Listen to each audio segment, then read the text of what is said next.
때를 따라 돕는 하나님의 은혜가 함께할 줄로 믿습니다. 우리는 모두가 다 속해 있는 공동체가 있습니다. 우리는 대한민국 공동체 속해 있고, 또 양천구라는 또 여기 구에 속해 있고, 본 교회에 속해 있고, 다 공동체가 있잖아요. 근데 공동체라는 말을 많이 쓰고 있는데, 공동체가 뭐냐 하면은 그 안에는 여러 부류의 사람이 함께 있다는 겁니다. 다시 말해 똑같은 사람만 있는 것이 아니라 여러 사람들이 모여서 하나의 공동체를 만들죠. 그 공동체 안에는 좋은 사람도 있고 나쁜 사람도 있습니다. 그런가 하면 공동체의 운명이 또 그 안에서 보니까 운영하는 것도 보면 어떤 사람은 적극적인 사람이 있는가 하면 어떤 분은 아주 소극적인 참여도 있습니다. 어떤 사람은 성격이 아주 좋아서 잘 어울리는가 하면 그 사람은 그렇지 못한 사람도 있겠죠. 또 낄 때 못 낄 때 다 끼어다니면서 온갖 말을 한 말쟁이도 있는가 하면 전혀 말을 하지 않고 남의 말을 듣는 사람들도 함께 있는 것이 공동체입니다. 그러니까 다 똑같은 사람들이 모인 것이 아니죠. 서로 가치관이 다르고 습관이 다르다 할지라도 중요한 것은 공동체 안에 있으면 서로가 영향을 준다는 겁니다. 난 아무런 가서 말을 안 해도 그냥 같이 있는 것만 해도 영향을 받아요. 사실상 공동체 내에서 타인에게 영향을 받지 않는 사람은 아무도 없습니다. 좋은 영향이든 나쁜 영향이든 나도 받기도 하고 남에게 끼치기도 하는 거죠. 구성원 한 사람 때문에 많은 사람이 절망을 하기도 하고, 구성원 한 사람의 선행 때문에 공동체 전체가 함께 칭찬을 받기도 합니다. 이번에 공동체라고 하는 구성원들은 한 개인 성향, 한 사람의 성향이 그 공동체의 운명, 여러분과 제가 아무것도 안 해도 속해 있는 것만 해도 그 사람을 통해서 한 공동체의 운명이 결정되는 것입니다. 오늘 본문의 내용은 아벨이라고 하는 한 성이 있는데, 그 아벨 공동체가 한 사람에 의해서 멸망의 위기에 처하게 됩니다. 아주 절망했겠죠. 왜냐하면 한 성이 한 사람 때문에 무너지니까. 그런데 다른 지혜로운 한 여인으로 통해서 다시 그 성이 회복되고 또 살아나는 그런 과정이 기록되어 있습니다.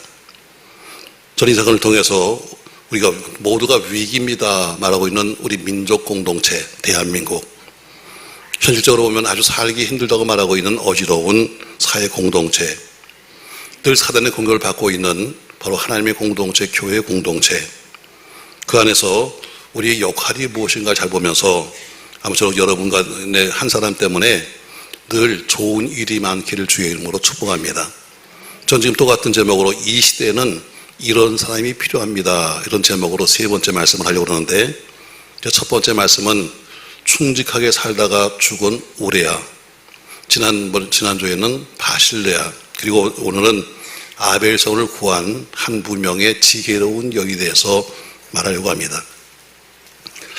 자, 오늘 이 사건은 본문의 배경이 중요한데, 배경은 19장부터 시작합니다. 19장에 보면은 다윗이 아들 압살롬의 반란을 때문에 요단강을 건너서 마하나임으로 피난을 가게 됩니다. 사실 다윗 왕이 무슨 힘이 없다, 또 혹은 군대가 없다가 아니라 차마 아들이 들이미는 칼을 갖다가 어때요? 그것 때문에 싸울 수가 없잖아요. 아들은 아버지를 죽이겠다고 말했지만 아버지는 그 짓을 못하는 겁니다. 그래서 피했고, 두 번째는 하나님의 성 예루살렘 성이 피발해야 되는 것을 보기 싫어서 그는 울면서 눈물을 흘리며 맨발을 벗고 도망가듯이 그 산을 넘어 도망갑니다.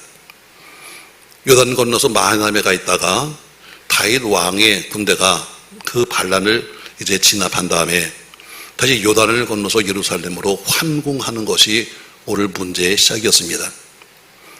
자, 이제는 다시 왕으로 돌아가는, 왕자리로 돌아가는데, 문제는 누가 이 다윗 왕을 모실 것이냐 얘기입니다. 자, 피난, 아주 쉽게 말하면 저 멀리 지금 부산으로 피난 갔는데 이분을 다시 청와대로 모셔야 되는데, 그러면 용산으로 모셔야 되는데 누가 이 일을 할 것이냐 이 얘기야. 다윗이 고민합니다. 자, 누구를 세울까 하다가 다윗은 생각합니다. 그래도 내 피부치가 낫잖아. 그래갖고 같은 유다 지파에 연락을 합니다. 내가 지금 돌아가려고 하는데 당신들이 이왕이면 나서서 나를 좀 호위해라. 그럼 모양새가 좋지 않겠니? 해서 오늘 유다 지파가 나서서 오늘 다윗을 모시고 환궁하고 있습니다. 여기서부터 문제가 시작되었어요. 자, 본문 사무엘하 19장으로 갑니다. 말씀을 찾으세요. 그래야 여러분이 이해가 됩니다. 19장 40절부터 43절까지 말씀을 교독해 보겠습니다. 40절 제가 읽습니다. 왕이 길갈로 건너오고 김함도 함께 건너오니 온 유다 백성과 이스라엘 백성이 절반이나 왕과 함께 건너니라.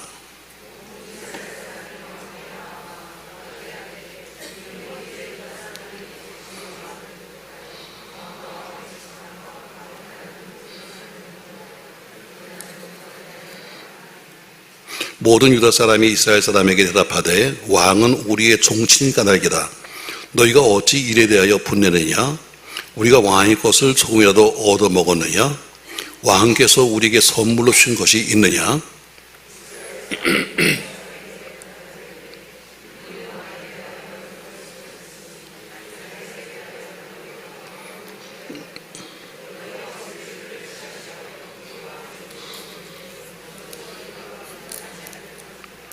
유다 사람의 말이 이스라엘 사람의 말보다 더 강경하였더라.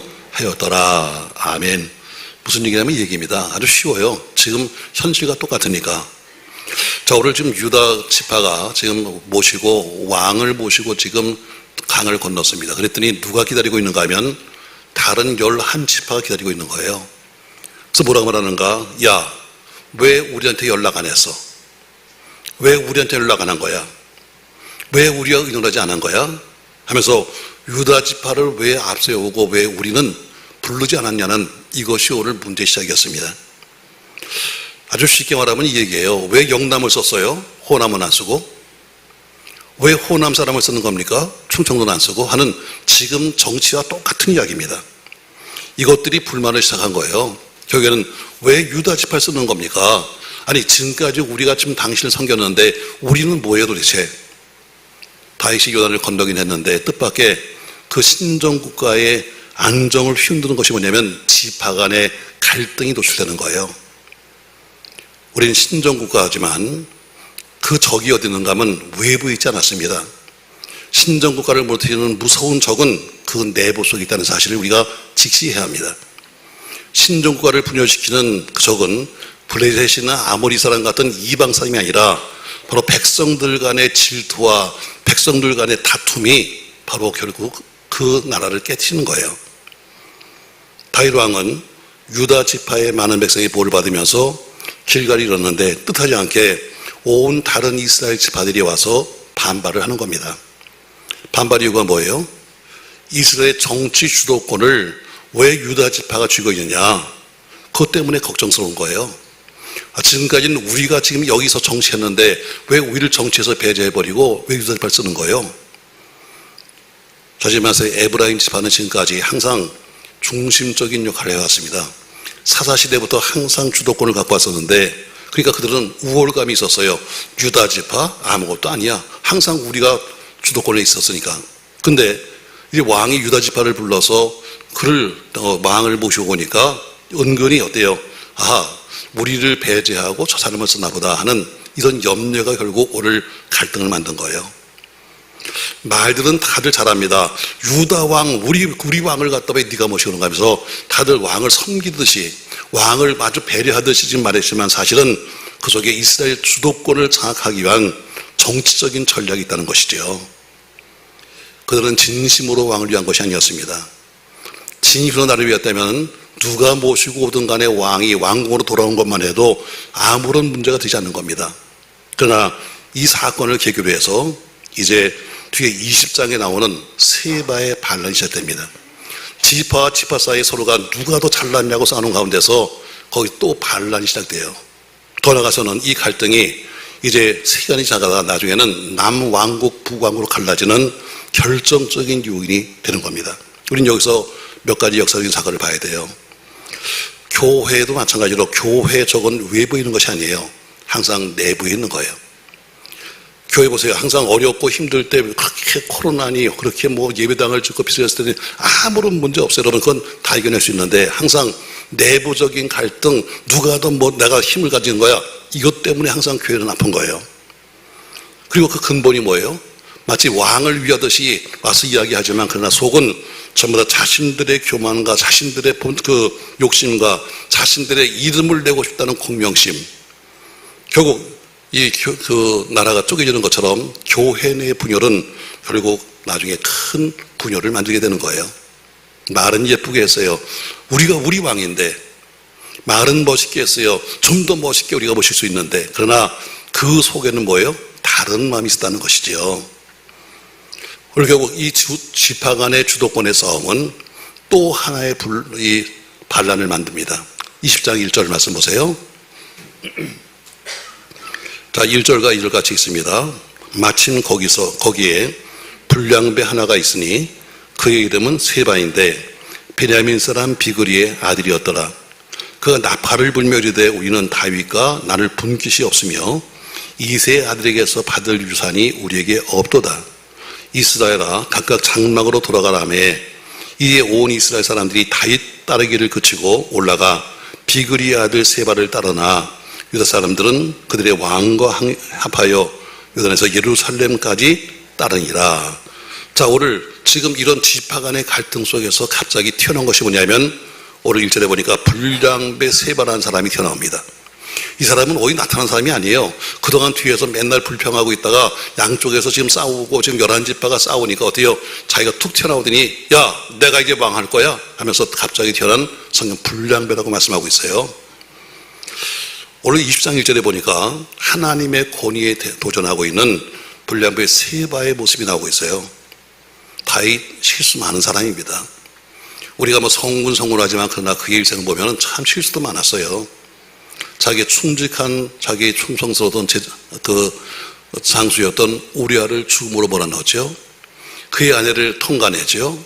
또 여러 가지 그 외에도 참 입에 담기 힘든 그런 죄가 많은 사람이 다윗이었지만 그래서 사무엘상 16장에 보니까 하나님이 그를 선택하시고 사무엘상 5장에 보니까 이스라엘 온 장로들과 백성들이 기름 부어서 신정국가의 왕으로 세웠습니다. 또 나뉘어진 12지파를 다 모아서 이스라엘 통일을 했고 주변 나라 모두를 제압해서 조공을 바치게 한 위대한 통치였습니다. 그런데 오늘 세바가 이 다윗을 뭐라고 부르는가 하면은 왕이라고 부르지 않습니다. 이새의 아들이라고 부릅니다. 다시 말해 한 목동의 아들, 그 옛날에 어렸을 때 목동짓 하던 그 사람 이렇게 하면서 오늘 세바가 다윗을 말하는 것은 이것은 바로 하나님의 권위를 무시하는 겁니다. 오늘 세바를 보세요 여러분. 하나님의 권위를 인정하지 않습니다. 왕이라는 말을 쓰지 않아요. 하나님이 왕 세웠음에도 불구하고 어때요? 그런 목동의 아들 이새의 아들이라고 부르고 있습니다.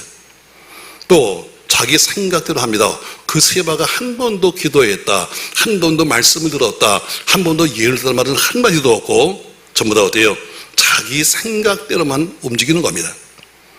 또 그 생각이 뭐냐면 하나님의 영광이 아니라 철저히 자기가 왕되고 싶다는 바로 그 생각이 결국 그를 움직이는 겁니다.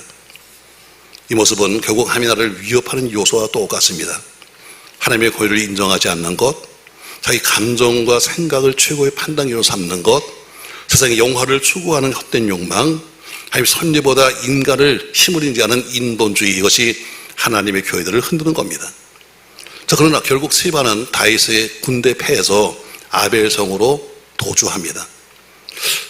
이 아벨성이 어디냐면요, 저는 예루살렘에서 저 북방으로 저희 끝에 변방에 있는 작은 성입니다.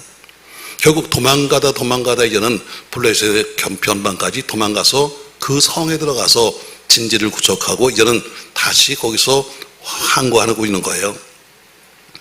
자, 14절 말씀 보세요. 세바가 이스라엘 모든 지파 가운데 두루다녀서 아벨과 벳마가와 베림 온 땅에 드니 그 무리도 다 모여 그를 따랐다 해서 그 성에 들어가서 다시 진주를 구축하고 대항을 시작한 겁니다. 그래서 요압 장군이 아벨 성 앞에 토성을 쌓습니다. 그리고 이제 이 성을 정복하기 위해서 토성을 쌓기 시작해요. 자, 15절 말씀 보세요. 이에 그들이 벳마가와 아벨로 가서 세바를 애우고 그 성읍을 향한 지역 언덕 위에 토성을 쌓고 요압과 함께 한 모든 백성이 성벽을 쳐서 헐고자 했다 했습니다. 결국 이 세바 한 사람 때문에 아벨 공동체, 아벨 성이라고 하는 성 자체가 전쟁에 휘말리게 되었고 이제 무너지게 되었습니다. 여러분, 아벨에 살고 있는 주민이 무슨 죄가 있어요? 모두가 다 걱정스럽습니다. 야, 이제 어떡하지? 성이 무너지게 생겼는데 다 걱정은 했지만 아무것도 그들은 한 것이 없었습니다. 말 모이기만 하면 걱정하고 모이기만 하면 걱정했지만 그러나 그때 한 지혜로운 여인이 나타나서 그 여인이 이 문제를 해결합니다.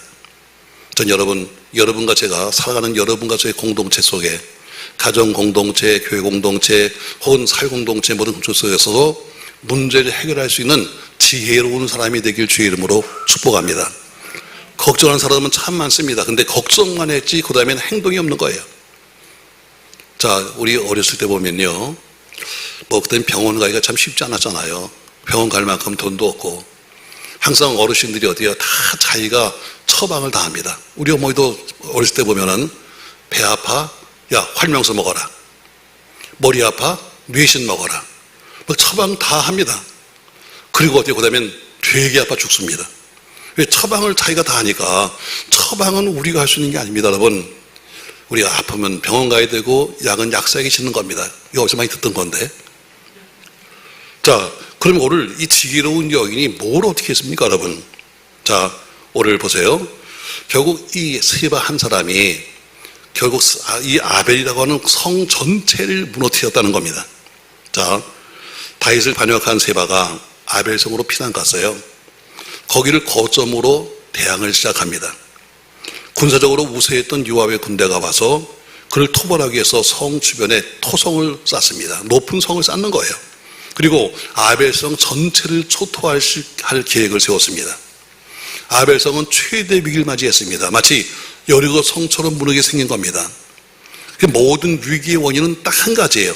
바로 아벨성 내에 누가 있다? 세바가 있었기 때문에 생긴 겁니다. 만약에 세바가 거기 안 들어왔으면 문제 없는데 세바가 있기 때문에 결국 그 성은 무너지게 된 거예요. 여러분, 그만큼 공동체 내에 한 사람의 위치라는 것은 그만큼 중요합니다. 창세기 3, 4장에 보니까 야곱의 딸 디나가 강간을 당합니다. 그것 때문에 그 강간했던 세겜의 추장의 아들이 그의 범죄 때문에 세겜 족속 전체가 다 멸망을 당합니다. 여리고 성도 싸워서 무혈입성했습니다. 근데 작은 아이성이라고 하는 성 앞에서는 그들이 맥도 못 치고 무너졌습니다.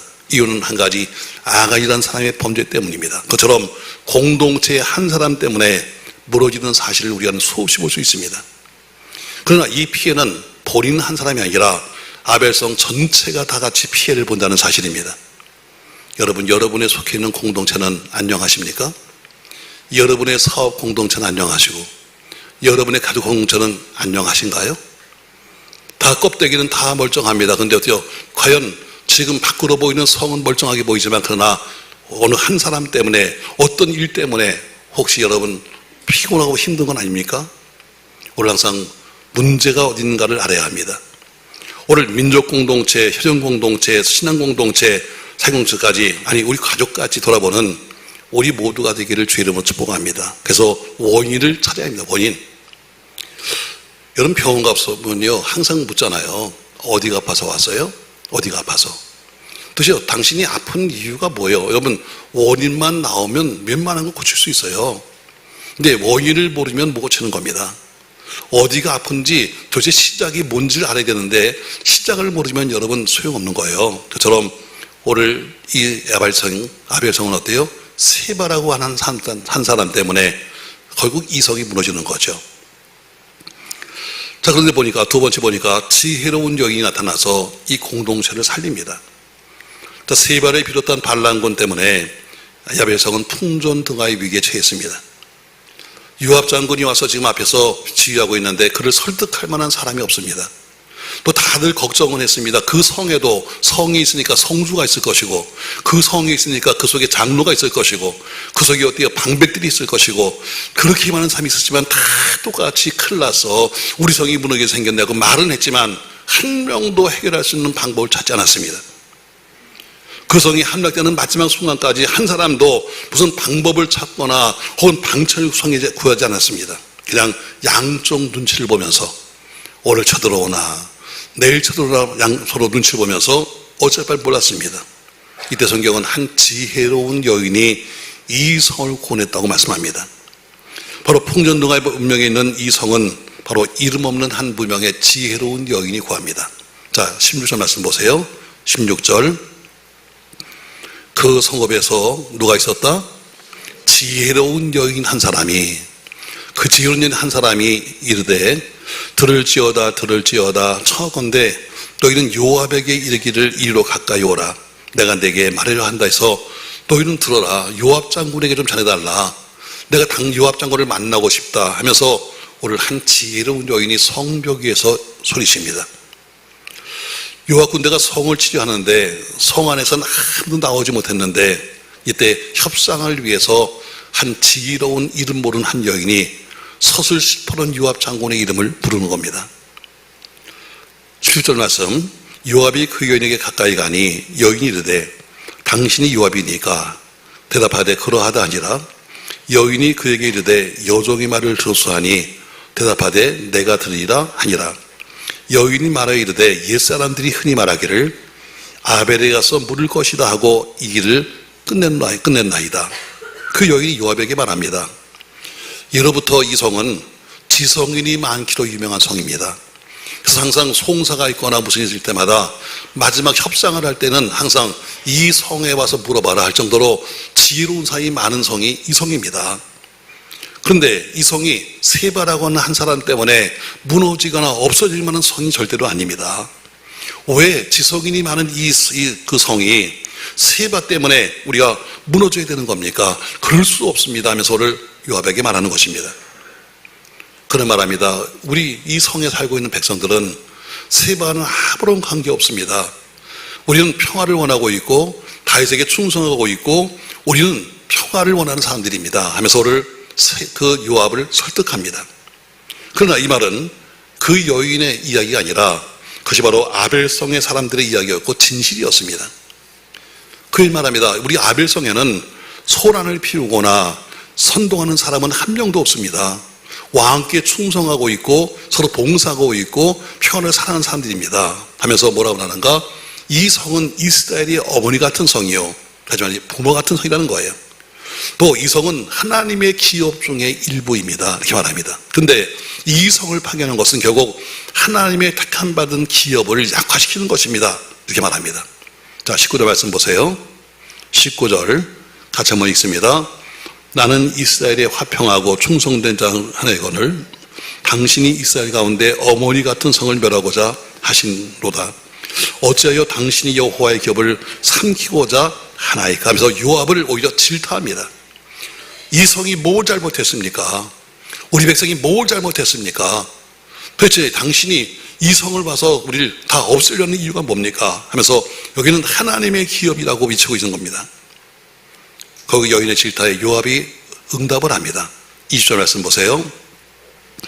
요압이 대답하여 이르되 결단코 그렇지 아니하다. 반복을 해요. 강조하면서 결단코 그렇지 아니하다.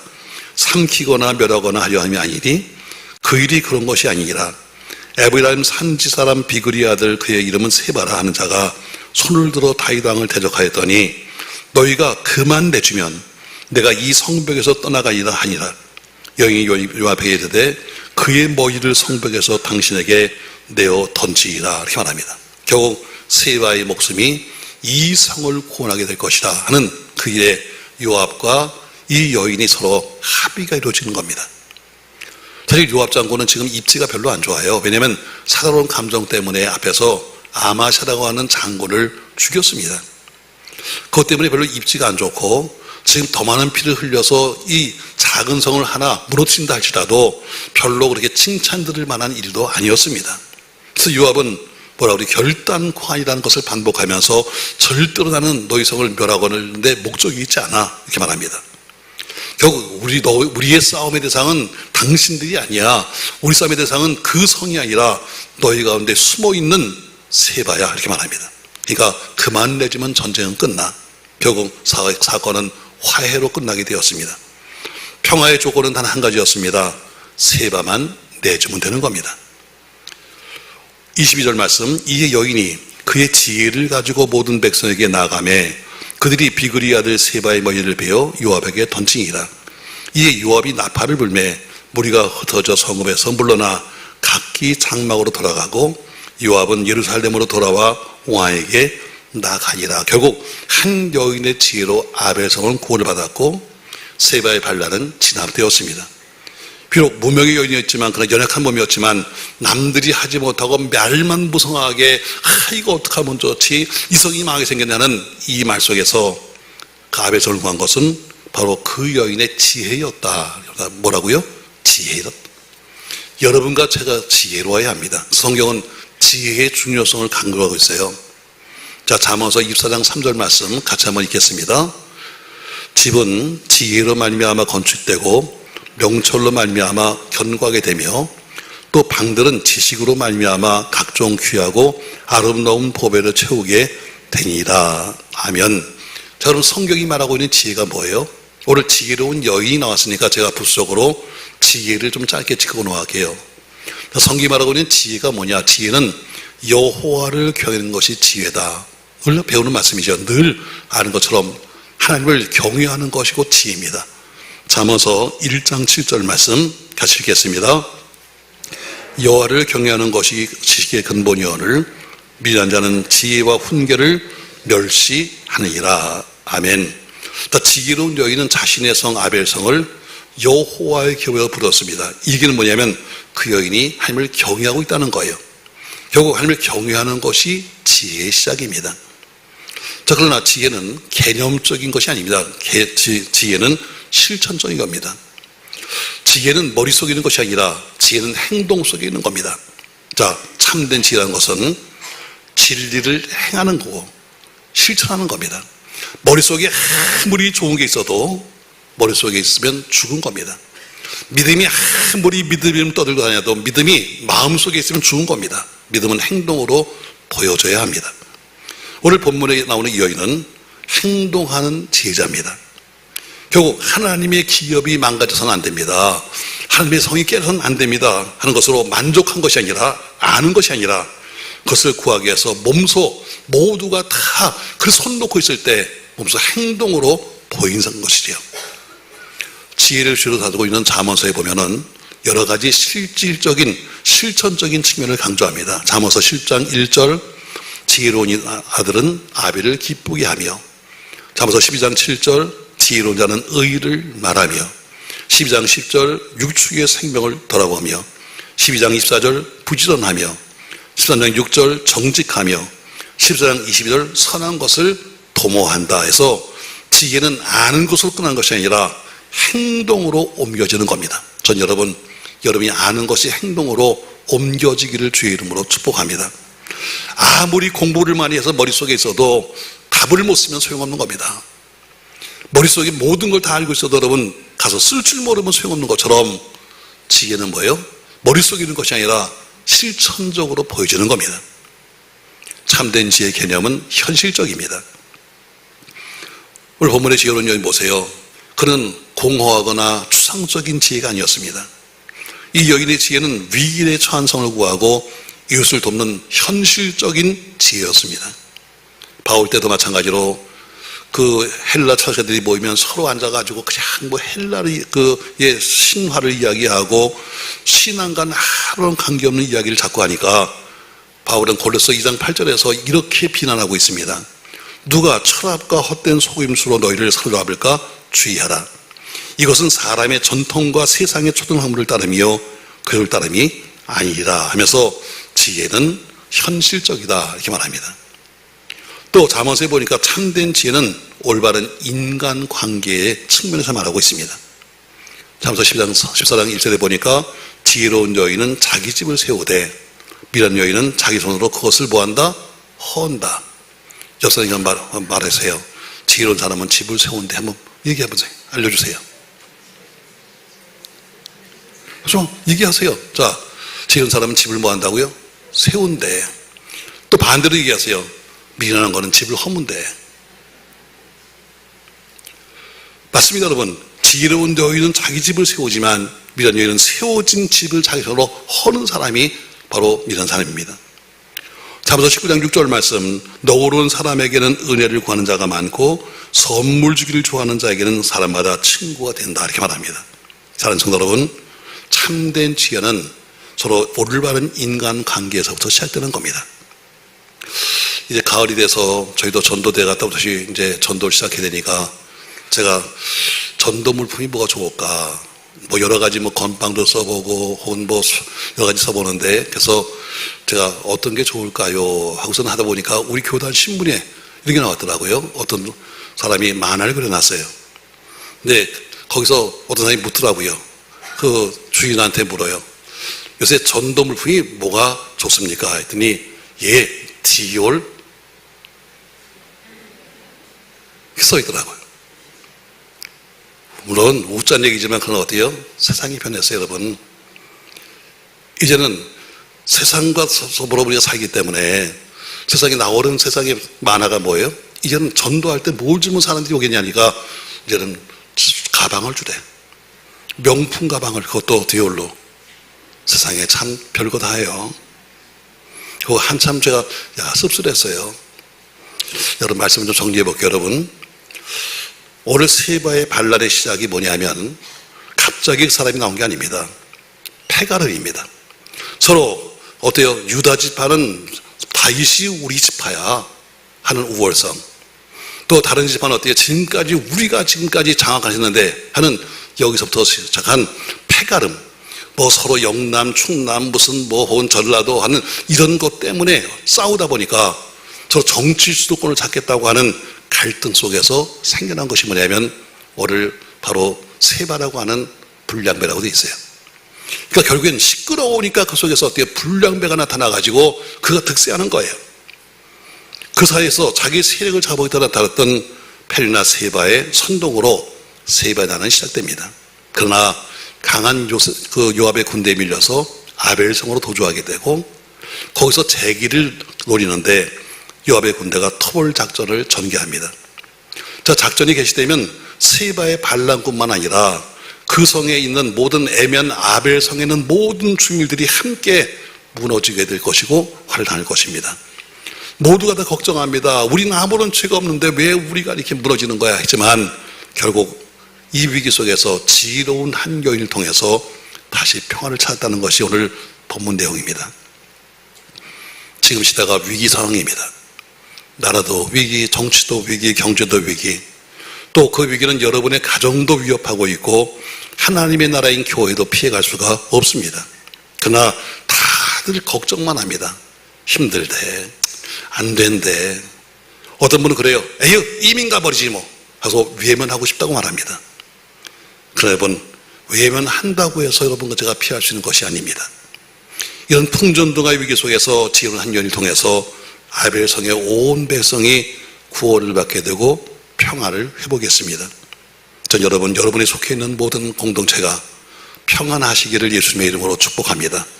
그럼 이 지혜로운 여인이 어떻게 행동을 했는데, 그래서 이 시대에는 이런 사람이 필요하다고 말하는 것이 이유가 뭔데, 첫 번째, 이 여인은 문제의 원인이 무엇인가를 정확하게 진단했다는 것입니다. 여러분, 문제가 있으면 원인이 있는 겁니다. 도대체 무엇이 원인이야? 우리가 신앙생활의 문제의 원인은 무엇이고, 우리 가정이 지금 이렇게 쌈박질하는 원인은 무엇이고, 우리 사업이 안 되는 원인은 무엇이고, 자꾸 우리 말하기를 환경이라고 말하는데 환경이 아닙니다. 여러분, 뭔가 문제가 있어요. 똑같은 시대에 똑같은 사업을 하는데 어떤 사람은 돼요. 그건 뭘로 말할 거예요? 아니, 다 안 되면 몰라. 근데 어때요? 어떤 사람은 안 되고, 어떤 사람은 되는 거예요. 이건 뭐예요? 환경 문제가 아니에요. 뭔가 우리가 개선할 점이 있는 거예요. 아멘 좀 해요.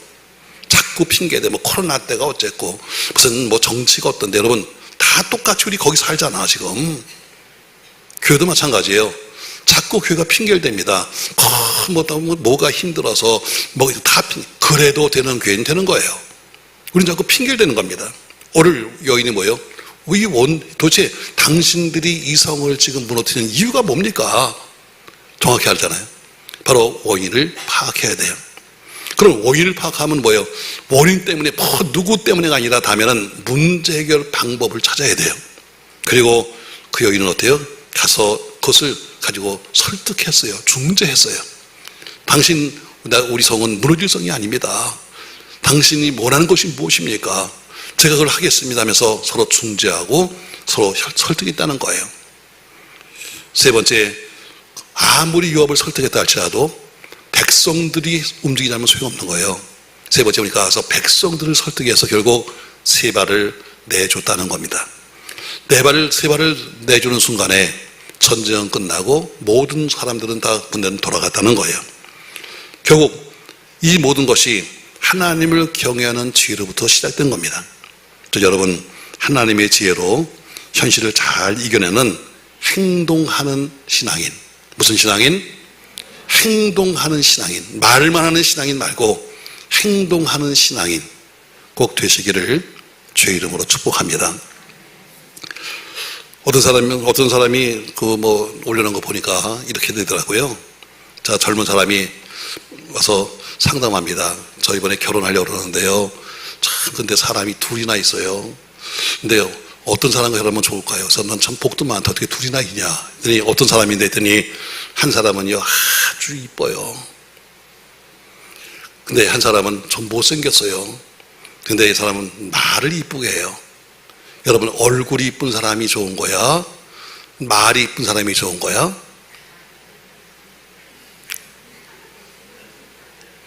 고민되지. 얼굴 이쁜데 말 좋은 사람. 이게 정답이지. 얼굴은 편해요. 얼굴은 편합니다. 지금 뭐 그렇게 얼굴 하면서 무슨 얼굴 보고 장가하고 얼굴 보고 시집가고 말하는데 여러분 별거 아니야. 20년만 살아봐. 그 얼굴 다 없어. 그 얼굴 없어. 근데 말은 항상 똑같은 거예요.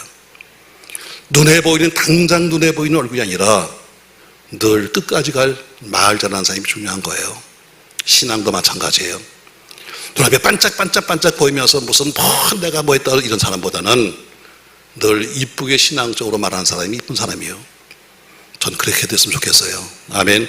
말 한마디에도 남에게 덕이 되고, 말 한마디에도 남에게 힘을 주고, 말 한마디에도 남에게 복이 돼야지. 얼굴은 이쁜데 어떻게 말만 하면 그냥 속을 후빈다. 내가 뭐 이유는 알아. 그러면 여자가 원래 태생이 남자의 갈비뼈니까 뼈는 자꾸 찔러야지. 여보 찔러야지. 그러나 말 잘하는 것이 복이에요. 오늘 신앙은 성경 말합니다.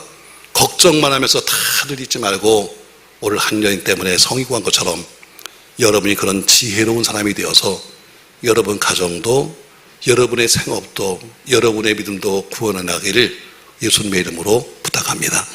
고마우신 전능하신 아버지 은혜를 감사합니다. 오늘 이 아벨성의 위기는 우리 모두의 위기입니다. 나라가 위기고 정치가 위기고 경제가 위기고 혹은 교회들이 위기 상황입니다. 그러나 이 속에서 우리가 어떻게 살 것인가는 지혜로운 한 여인 때문에 살았던 것처럼 걱정하고 근심하고 한숨 쉰다고 된 것이 아니라 하나님의 지혜를 구해서 그것을 해결해야 합니다. 그 지혜를 우리 모두에게 허락하여 주셔서 가정에, 직장에, 생업에, 사는 자녀 교육에 항상 승리가 있도록 축복하여 주시옵소서. 예수님의 이름으로 기도합니다. 아멘.